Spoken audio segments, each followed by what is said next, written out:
ഒരു interview attend ചെയ്യാൻ plan ചെയ്യുന്ന ഒരു ഉദ്യോഗാർത്ഥി, ഒരു ജോലി അന്വേഷിച്ച് നടക്കുന്ന ഒരാൾ തീർച്ചയായിട്ടും ശ്രദ്ധിക്കേണ്ട കാര്യം, അല്ലെങ്കിൽ തീർച്ചയായിട്ടും മനസ്സിലാക്കിയെടുക്കേണ്ട ഒരു കാര്യമാണ് ഇൻ്റർവ്യൂവിലെ ഡൂസ് ആൻഡ് ഡോൺസ്. അതിൽ കുറേയധികം കാര്യങ്ങൾ അതിൽ വരും. പ്രത്യേകിച്ച് എന്തൊക്കെ കാര്യങ്ങൾ പറയണം, പറയുന്ന കാര്യങ്ങളിൽ എന്തൊക്കെ ശ്രദ്ധിക്കണം, അതെല്ലാം വരും. അതാണ് ഏറ്റവും പ്രധാനപ്പെട്ട കാര്യം. പക്ഷേ ഞാൻ ഇന്ന് ആഗ്രഹിക്കുന്നത് പല വീഡിയോസിലായി ചെയ്യാം. കാരണം ഒരു വീഡിയോയിൽ ചെയ്താൽ മണിക്കൂറുകൾ നീളുന്ന വീഡിയോ ആയി മാറും. അത് ബുദ്ധിമുട്ടായിരിക്കും നിങ്ങൾക്ക്. അതുകൊണ്ട് തന്നെ നിങ്ങളുടെ എളുപ്പത്തിന് വേണ്ടി ഞാൻ മനസ്സിലാക്കുന്നത് ഓരോ ഡിഫറെൻറ്റ് വീഡിയോസിലായി ചെയ്യാമെന്നാണ് ഞാൻ ആഗ്രഹിക്കുന്നത്. ഓരോ ടോപ്പിക്കുകൾ ഡിഫറെൻറ്റ് വീഡിയോസിലായി. അപ്പോൾ ഇന്നത്തെ വീഡിയോയിൽ ഞാൻ പറയാൻ ആഗ്രഹിക്കുന്ന കാര്യം ഡ്രസ്സിങ്ങിനെ കുറിച്ച്, ഗ്രൂമിങ്ങിനെ കുറിച്ച്, ഐ കോണ്ടാക്റ്റിനെ കുറിച്ച്, ഫിസിക്കൽ കോണ്ടാക്റ്റ് അല്ലെങ്കിൽ ഹാൻഡ് ഷേക്ക്, പ്രധാനപ്പെട്ട കുറേ ഫസ്റ്റ് ഇംപ്രഷൻസ്, എങ്ങനെ നമുക്ക് നല്ലൊരു ഫസ്റ്റ് ഇംപ്രഷൻ ക്രിയേറ്റ് ചെയ്യാം എന്നുള്ള കാര്യങ്ങളായിരിക്കും ഞാൻ ഇന്നത്തെ വീഡിയോയിൽ കവർ ചെയ്യുന്നത്. So once again welcome back to this channel.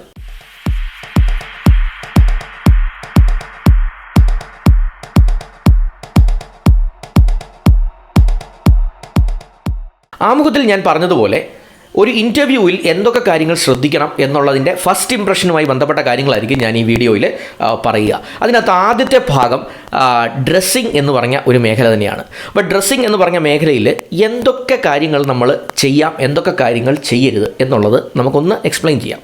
ആദ്യം ബോയ്സിൻ്റെയും ഗേൾസിനെയും സെപ്പറേറ്റ് ആയിട്ട് ഞാനൊന്ന് പറഞ്ഞ് എക്സ്പ്ലെയിൻ ചെയ്യാൻ ശ്രമിക്കാം. ബോയ്സിൻ്റെ കാര്യത്തിൽ നമുക്ക് ഒരുപാട് ചോയ്സസ് ഒന്നുമില്ല. ഷർട്ട്, പാൻറ്റ്, ഈ രണ്ട് കാര്യങ്ങൾ ധരിച്ചേ നമ്മൾ പോകാറുള്ളൂ. അപ്പോൾ അത് തന്നെ എന്തൊക്കെ കാര്യങ്ങൾ ശ്രദ്ധിക്കണം എന്ന് ഞാനൊന്ന് സൂചിപ്പിക്കാം. ആദ്യം ഞാൻ പറയും, ഒരു ലൈറ്റ് കളർ ഷർട്ട്, ഒരു dark colour pant. Light colour shirt എന്ന് പറഞ്ഞാൽ ഇപ്പോൾ ഞാൻ ധരിച്ചതുപോലെ ഒരു വെള്ള ഷർട്ട്, തൂവെള്ള ഷർട്ട് ധരിച്ച് പോകണമെന്നൊന്നും ഞാൻ പറയില്ല. പക്ഷേ ഒരു ലൈറ്റർ ടോണിലുള്ള ഷർട്ടായിരിക്കണം. അതായത് ഒരു ബ്ലൂവിൻ്റെ ലൈറ്റർ ടോൺ ആകാം, ഒരു ക്രീമിൻ്റെ ലൈറ്റ് ടോൺ ആകാം, ഒരു യെല്ലോയുടെ ലൈറ്റ് ടോൺ ആകാം, ഒരു പ്രശ്നവുമില്ല. അതേസമയം bright yellow, bright blue, dark red, jet black, ഇത്തരം കളേഴ്സ് ഡ്രസ്സൊക്കെ ധരിച്ച് പോകുന്നത്, അല്ലെങ്കിൽ ഷർട്ട് ധരിച്ച് പോകുന്നത് ഒരു നെഗറ്റീവായിട്ട് ഇൻ്റർവ്യൂവിൽ തോന്നിയേക്കാം. പാൻസ്, ഒരു ഡാർക്ക് പാൻറ്റ് ധരിക്കുക. അപ്പോൾ ഈ കാര്യം ഒന്ന് ശ്രദ്ധിക്കുക. ഇനി ഒരു ഷർട്ടും പാൻറ്റും ധരിക്കുമ്പോൾ ഒരു ഫുൾ സ്ലീവ് ഷർട്ടാണ് ധരിച്ചേക്കുന്നതെങ്കിൽ അതിന് ഈ കഫ് ബട്ടൺ ഇതുപോലെ ഒന്ന് യൂസ് ചെയ്യുക. ഫുൾ സ്ലീവായി തന്നെ ധരിക്കുക. നമ്മൾ പല ആവശ്യങ്ങളിൽ നാട്ടിലൊക്കെ പോകുമ്പോൾ നമ്മൾ കൈ ഇങ്ങനെ മടക്കി വെക്കാറുണ്ട്. ഇൻ്റർവ്യൂവിൽ ഒരിക്കലും അത് ചെയ്യരുത്. ഒരു കഫ് ബട്ടൺ യൂസ് ചെയ്യുക. ഷർട്ടും പാൻറ്റുമാണ് ധരിച്ചേക്കുന്നതെങ്കിൽ അതൊന്ന് ഇൻസേർട്ട് ചെയ്യുക. ഷർട്ട് പുറത്തിട്ട് പോകുന്ന ഒരു രീതി പോസിറ്റീവായിട്ട് കൺസിഡർ ചെയ്യപ്പെടാറില്ല. ഇനി ഷർട്ട് ഇൻസേർട്ട് ചെയ്ത് കഴിയുമ്പം നാച്ചുറലി എന്ത് വേണം? ഒരു ബെൽറ്റ് വേണം, അല്ലേ? കാലിൽ ഒരു ഷൂവും ധരിക്കുക. പറ്റുമെങ്കിൽ ഒരു കാര്യം കൂടെ ചെയ്യുക, ഈ ഷൂവിൻ്റെ കളറും ബെൽറ്റിൻ്റെ കളറും സെയിം ആണെന്ന് ഉറപ്പാക്കുക. ഒരു ബ്രൗൺ ബെൽറ്റും ഒരു ബ്ലാക്ക് ഷൂവും ധരിച്ച് പോകുന്ന ഒരു ഓക്വേർഡാണ് എന്ന് പൊതുവേ പറയാറുണ്ട്. അത് ഗ്രൂമിങ് സ്റ്റാൻഡേർഡ്സിൽ പെടുന്നതാണ്, അല്ലെങ്കിൽ ഡ്രസ്സിങ് സ്റ്റാൻഡേർഡ്സിൽ പെടുന്നതാണ്. അതുകൊണ്ട് ദയവായിട്ട് ആ കാര്യം കൂടെ ഒന്ന് ശ്രദ്ധിക്കുക. ഇനി നിങ്ങൾക്ക് ഒരു ബ്ലാക്ക് ഷൂ ആണുള്ളത്, പക്ഷേ ബെൽറ്റ് ബ്രൗണേ ഉള്ളൂ, ടെൻഷനൊന്നും വേണ്ട, അത് ഓക്കെയാണ്, കുഴപ്പമൊന്നുമില്ല. പക്ഷേ പറ്റുമെങ്കിൽ നിങ്ങൾ വാങ്ങുന്ന സമയത്തൊക്കെ ഒന്ന് ശ്രദ്ധിച്ചാൽ മതി. ഓൾറെഡി ബ്ലാക്ക് ഷൂ ആണുള്ളതെങ്കിൽ ബെൽറ്റ് വാങ്ങുമ്പോൾ ഒരു ബ്ലാക്ക് ബെൽറ്റ് അങ്ങ് വാങ്ങുക. അതോടെ ആ പ്രശ്നം അങ്ങ് സോൾവ് ആവുകയും ചെയ്യും. അപ്പോൾ ഇത്രയും കാര്യങ്ങൾ ബോയ്സ് ശ്രദ്ധിക്കുക. ഗേൾസിൻ്റെ കാര്യത്തിൽ രണ്ട് ഓപ്ഷനുണ്ട്. രണ്ട് ഓപ്ഷനല്ല, ഗേൾസിന് ഒരുപാട് ഓപ്ഷൻസ് ഉണ്ട്. ഒരു മൾട്ടിപ്പിൾ കളേഴ്സിലുള്ള ഡ്രസ്സ് ഗേൾസിന് അവൈലബിൾ ആകാം. അതുകൊണ്ട് തന്നെ ഒരു മൾട്ടി കളർ ഡ്രസ്സിൽ പോകാതിരിക്കുക.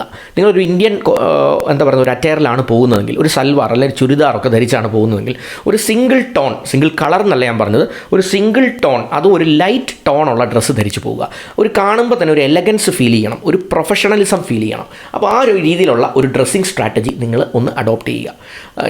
ഏറ്റവും ലളിതമായി പറഞ്ഞാൽ ഒരു ചുവന്ന ടോപ്പ്, ഒരു നീല ബോട്ടം, അതിൻ്റെ കൂടെ ഒരു പച്ച കളർ ഷോള്, ഇങ്ങനെയൊക്കെയുള്ള വിചിത്രമായ വസ്ത്രധാരണമായിട്ട് ഇൻ്റർവ്യൂവിന് ദയവ് ചെയ്ത് പോകരുത്. കാരണം നിങ്ങളുടെ ഫോക്കസ് മുഴുവൻ അങ്ങോട്ടേക്ക് ഷിഫ്റ്റ് ആവും, അല്ലെങ്കിൽ കാണുന്നവരുടെ ഫോക്കസ് മുഴുവൻ അതിലേക്ക് ഷിഫ്റ്റ് ആവും. അപ്പോൾ അതല്ലാതെ ഒരു എലഗൻറ്റ് ലുക്കിംഗ്, ഒരു സിംഗിൾ ടോണിലുള്ള കളറിലുള്ള ഡ്രസ്സുകൾ, അത് ഇന്ത്യൻ വെയർ യൂസ് ചെയ്താലും ഇനി വെസ്റ്റേൺ വെയർ യൂസ് ചെയ്താലും, ചില ഗേൾസ് ഷർട്ടും പാൻറ്റും ഷൂവും ധരിച്ച് പോകാൻ ആഗ്രഹിക്കുന്നവരുണ്ട്. Even that is okay.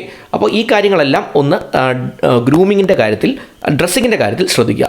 ഇനി നമ്മൾ പറയാൻ പോകുന്നത് ഗ്രൂമിങ് എന്ന് പറഞ്ഞ ഒരു ടോപ്പിക്കിനെ കുറിച്ചാണ്.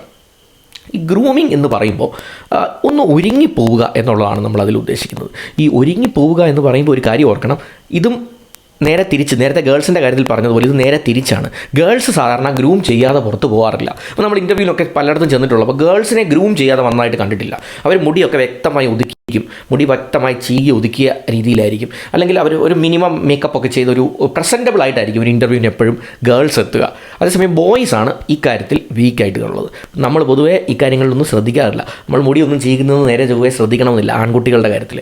അല്ലെങ്കിൽ മുടി പ്രോപ്പറായിട്ടൊന്നും ചീകി വെച്ചിട്ടുണ്ടാവില്ല, മുടി പ്രോപ്പറായിട്ടൊന്നും വെട്ടിയിട്ട് പോലും ഉണ്ടാവില്ല. ഇനി ഒരു താടിയൊക്കെ ഉണ്ടെങ്കിൽ അത് ട്രിംഡ് ഒന്നും ആയിരിക്കില്ല, മീശയും താടിയും ഒന്നും ട്രിംഡ് ഒന്നും അല്ലാതെ. അങ്ങനെയുള്ള ധാരാളം കുട്ടികളെ കാണാറുണ്ട്. അതുകൊണ്ട് നമ്മളൊരു ഇൻ്റർവ്യൂവിന് പോകുമ്പോൾ ഒരിക്കലും ഇത് സംഭവിക്കരുത്. താടി വെക്കുന്നതിന് കുഴപ്പമില്ല കേട്ടോ.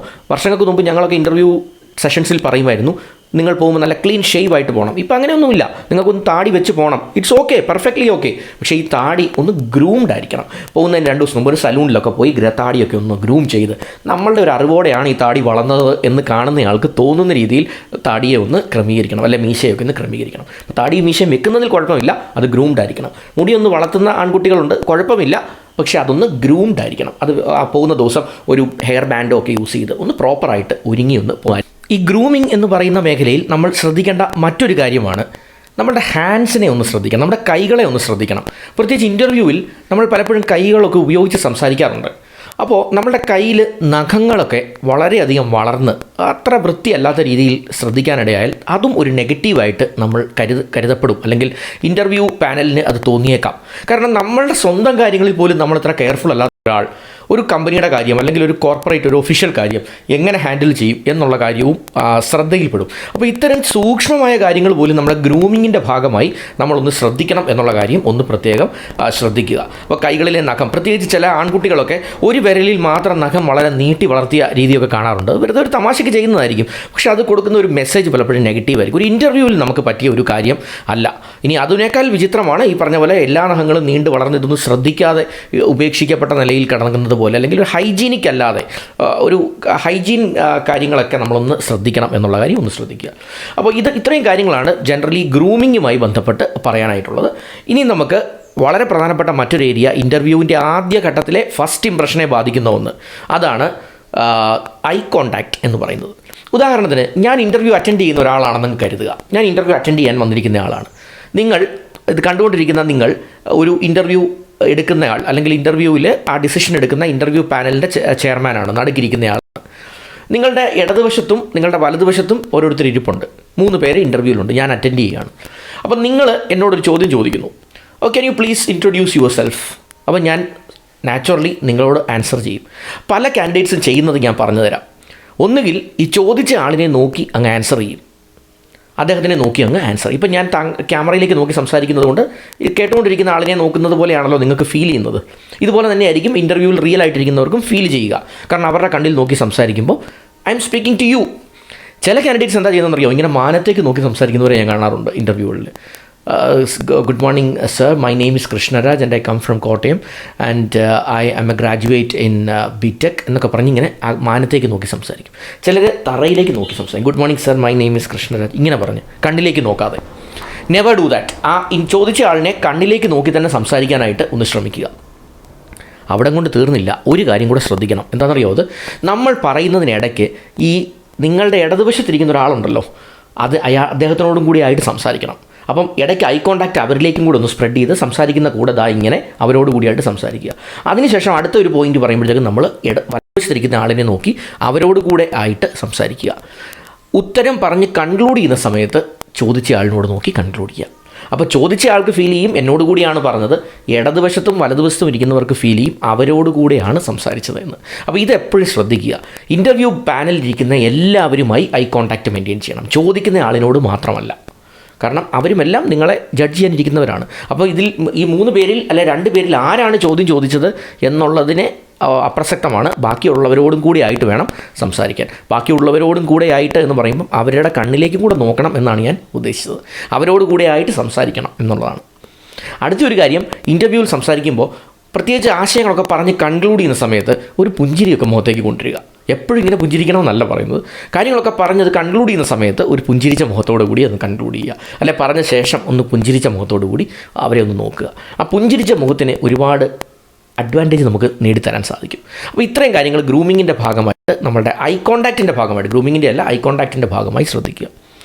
അടുത്ത അവസാനമായിട്ട് ഞാൻ ഈ വീഡിയോയിൽ പറയാൻ ആഗ്രഹിക്കുന്ന കാര്യം physical contact or hand shakes. പല കാൻഡിഡേറ്റ്സും ഇൻ്റർവ്യൂവിലേക്ക് കയറി വരുമ്പോഴേ മേ ബി ഡോറിൻ്റെ അവിടെ വെച്ച് അവരോട് പറയും ലൈക്ക് കമിൻ എന്നൊക്കെ പറയുന്ന സമയത്ത് അവർ കടന്നു വരും. Okay, take you seat please. അപ്പോൾ ഇരുന്ന് കഴിയുമ്പോൾ പല കാൻഡിഡേറ്റ്സും ചെയ്യുന്ന ഒരു രീതിയുണ്ട്. നേരെ കൈ ഓഫർ ചെയ്തിട്ട് such A pleasure meeting you sir എന്ന് പറഞ്ഞ് നേരെ അവർക്കൊരു കൈ ഓഫർ ചെയ്യുന്ന ഒരു രീതി പലരും ചെയ്യാറുണ്ട്. ഒരിക്കലും അതിൻ്റെ ആവശ്യമില്ല. ഇൻ്റർവ്യൂ ബോർഡിൽ ഇരിക്കുന്ന ഒരാൾ നിങ്ങൾക്കൊരു ഹാൻഡ് ഷേക്ക് ഓഫർ ചെയ്താൽ നിങ്ങൾക്ക് തിരിച്ച് ഹാൻഡ് ഷേക്ക് ഓഫർ ചെയ്യാം. അതല്ലാതെ നിങ്ങളായിക്കൊണ്ട് അങ്ങോട്ടൊരു കൈ കൊടുക്കാനുള്ള ശ്രമം നടത്തേണ്ട. അത് ഇൻ്റർവ്യൂ തുടങ്ങുമ്പോഴും വേണ്ട, ഇൻ്റർവ്യൂ തീരാൻ നേരത്തും വേണ്ട. തീരുന്ന നേരത്ത് ചില സന്ദർഭത്തിൽ ഇൻ്റർവ്യൂ ബോർഡിലുള്ളവർ ചിലപ്പോൾ പറയും it was such A pleasure meeting you Krishnaraj എന്ന് പറഞ്ഞിട്ട് കൈ തരും. ആ സമയത്ത് നമുക്ക് ഡെഫിനറ്റ്ലി കൈ കൊടുക്കാം. അതല്ലാതെ നമ്മൾ അങ്ങോട്ട് it was such A pleasure meeting you sir എന്ന് പറഞ്ഞിട്ട് അങ്ങോട്ട് കൈ കൊടുക്കേണ്ട കാര്യം ഇല്ല. അപ്പം ഫിസിക്കൽ കോൺടാക്റ്റിൻ്റെ കാര്യത്തിൽ ഹാൻഡ് ഷേക്ക് നമ്മളായിക്കൊണ്ട് ഇനിഷ്യേറ്റ് ചെയ്യേണ്ട, അവർ ഇനിഷ്യേറ്റ് ചെയ്യുകയാണെങ്കിൽ ഡെഫിനറ്റ്ലി ഹാൻഡ് ഷേക്ക് കൊടുക്കാം. പിന്നെ ഹാൻഡ് ഷേക്കിൻ്റെ കാര്യത്തിൽ ഒരു കാര്യം കൂടെ ശ്രദ്ധിച്ചോണം. ദൃഢമായ ഒരു ഹസ്തദാനമായിരിക്കുക. ദൃഢമായ ഹസ്തദാനം എന്ന് പറഞ്ഞാൽ മറ്റേ ആളുടെ കൈ പിടിച്ച് ഞെരിക്കണമെന്നല്ല അതിൻ്റെ അർത്ഥം. നല്ല ഘനം ഫീൽ ചെയ്യുന്ന രീതിയിൽ, കൈക്കൊരു ഘനം ഫീൽ ചെയ്യുന്ന രീതിയിൽ കൈ കൊടുക്കാൻ ശ്രമിക്കുക. അതായത് കൈയുടെ നമ്മുടെ ഈ ഭാഗത്തുള്ള മസിൽസ് ഉണ്ടല്ലോ, അതിനെ ഒന്ന് ടൈറ്റാക്കി വെച്ച് കഴിഞ്ഞാൽ നമ്മുടെ കൈക്കൊരു വെയിറ്റ് ഫീൽ ചെയ്യും. ആ കൈ കൊടുക്കപ്പെട്ട ആൾക്കൊരു വെയിറ്റ് നമ്മുടെ കൈക്ക് ഫീൽ ചെയ്യും. ചിലർ ഈ ഞങ്ങളെപ്പോലെയുള്ളവർ ദൃഢമായ ഹസ്തദാനം വേണം എന്ന് പറയുന്നതിൻ്റെ അടിസ്ഥാനത്തിൽ എന്നാൽ ദൃഢമായിക്കോട്ടെ എന്നോർത്ത് മറ്റേ ആളുടെ കൈ ഞെരിക്കുന്ന അവസ്ഥ ഉണ്ടാകാറുണ്ട്. അതല്ല ഉദ്ദേശിക്കുന്നത്. കൈ വളരെ സോഫ്റ്റായിട്ട് തന്നെ ഷെയ്ക്ക് ചെയ്യുക, ബട്ട് ദൃഢതയുള്ള അല്ലേ, ഒരു കോൾഡ് ഫിഷ് പോലെ, ഒരു മീനിനെ പിടിച്ചതുപോലെ, വെള്ളത്തിൽ നിന്ന് എടുത്തൊരു മീനിനെ നമ്മൾ കയ്യിലെടുത്ത് പിടിക്കുന്നത് പോലെ ഫീൽ ചെയ്യരുത്. പകരം നമുക്ക് കൈക്കൊരു ഘനം ഫീൽ ചെയ്യണം. അതാണ് നമ്മൾ ദൃഢമായ ഹസ്തദാനം എന്നതുകൊണ്ട് ഉദ്ദേശിക്കുന്നത്. അപ്പോൾ ഇത്രയും കാര്യങ്ങളൊന്ന് ശ്രദ്ധിച്ചാൽ നമ്മൾക്ക് ഇൻട്രൊഡക്ഷൻ പാർട്ട്, ഒരു ഇൻ്റർവ്യൂവിൻ്റെ ആമുഖമായി തുടക്ക ഭാഗത്ത് ജനറേറ്റ് ചെയ്യുന്ന ഫസ്റ്റ് ഇംപ്രഷൻസ് മനോഹരമായി മാറും. അതിലൂടെ നമുക്ക് ഏറ്റവും നല്ല ഒരു ഇൻ്റർവ്യൂ പ്രോഗ്രഷൻ അല്ലെങ്കിൽ ഇൻ്റർവ്യൂവിൻ്റെ അടുത്ത തലത്തിലേക്ക് നമുക്ക് കടക്കാനുള്ള ഒരു അടിസ്ഥാനം നമുക്ക് കിട്ടും എന്നുള്ള കാര്യത്തിൽ ഒരു സംശയവുമില്ല. അപ്പോൾ ഈ കാര്യങ്ങളൊക്കെ ഒന്ന് ശ്രദ്ധിക്കുക. നിങ്ങൾ ആദ്യമായിട്ടാണ് എൻ്റെ ഈ ചാനലിൽ വീഡിയോ കാണുന്നത് എങ്കിൽ ദയവായി സബ്സ്ക്രൈബ് ബട്ടൺ ഒന്ന് ഹിറ്റ് ചെയ്യുക. ചാനലിനെ ഒന്ന് സബ്സ്ക്രൈബ് ചെയ്ത് ഒന്ന് സപ്പോർട്ട് ചെയ്യാനായിട്ട് ശ്രമിക്കുക. ഞാൻ എവറി ഡേ ഇത്തരത്തിലുള്ള പുതിയ വീഡിയോസ് അവസരങ്ങളുമായി ബന്ധപ്പെട്ടതാകാം, ഇത്തരം പല വീഡിയോസൊക്കെ ഷെയർ ചെയ്യും. അതൊക്കെ നിങ്ങൾക്ക് ഉപകാരപ്പെടട്ടെ എന്ന് ആശംസിക്കുന്നു.